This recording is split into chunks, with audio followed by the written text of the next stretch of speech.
दोस्तों, ईश्वर का प्रेम कौन नहीं चाहता, लेकिन ईश्वर सभी को अपना प्रेम अलग अलग रूपों में देते हैं। किसी को जीवन में अपार दुख मिलता है तो किसी का जीवन मिला जुला रहता है।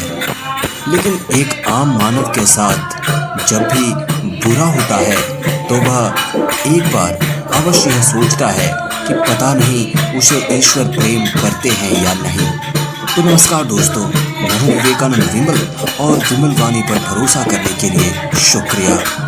दोस्तों, आज मैं आपको बताऊंगा ऐसे 8 संकेत जिससे आप समझ पाएंगे कि आप ईश्वर से कितने निकट हैं और ईश्वर आपसे कितना प्रेम करते हैं। दोस्तों, ईश्वर अगर आपसे प्रेम करते हैं तो उनका सबसे पहला संकेत यह है कि आप जो भी करोगे उसमें आपको विफलता मिलेगी, आपको सक्सेस नहीं मिलेगी। जी हाँ दोस्तों, यह सुनकर आपको थोड़ा अजीब लग सकता है, परंतु यह सच्चाई है कि आप हर चीज में अपना 100% दोगे, मेहनत करोगे, लेकिन आपको सफलता नहीं मिलेगी। और ये बार बार होगा तब तक जब तक आपकी आंखें नहीं खुल जाती।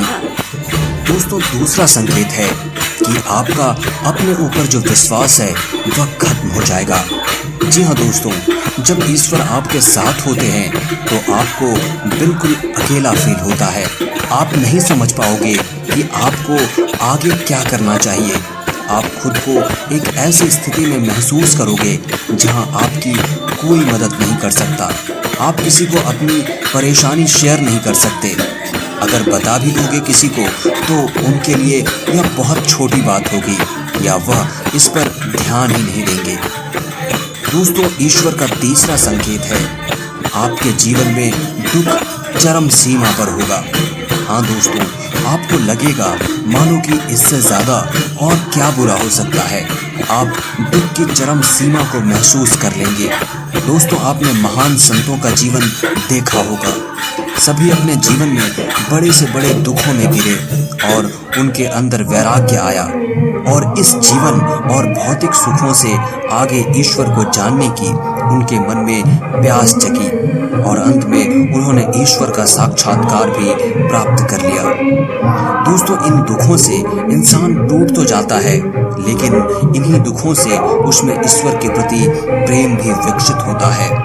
वह यह समझ जाता है कि संसार में सारे सुख नहीं है, कुछ ऐसा है जो इस संसार से परे है और वह शायद ईश्वर ही है। दोस्तों, ईश्वर हमें सबसे पहले हारना सिखाते हैं, क्योंकि जब तक आप हार को नहीं समझेंगे आप जीत को भी नहीं समझ सकते हो।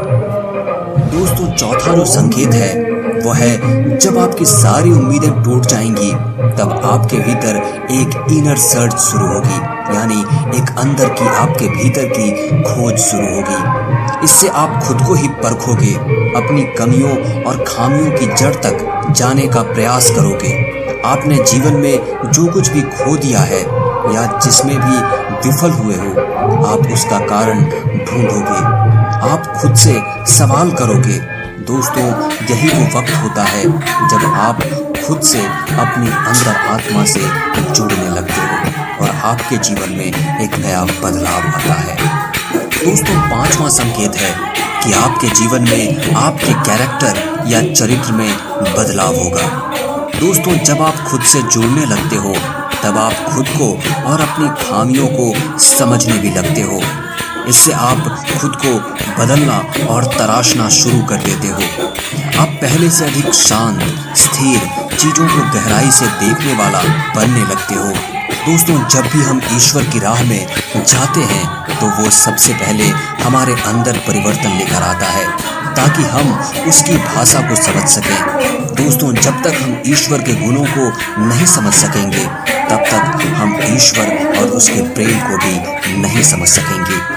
इसलिए ईश्वर हमारे अंदर बदलाव लाते हैं, हमें उनकी भाषा को समझना सिखाते हैं, चाहे वह दुख हो या किसी भी जरिए से।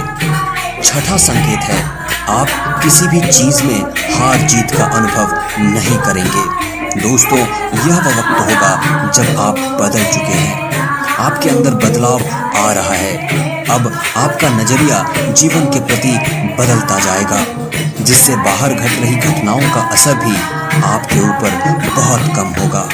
बाहर संसार में होने वाली हर घटना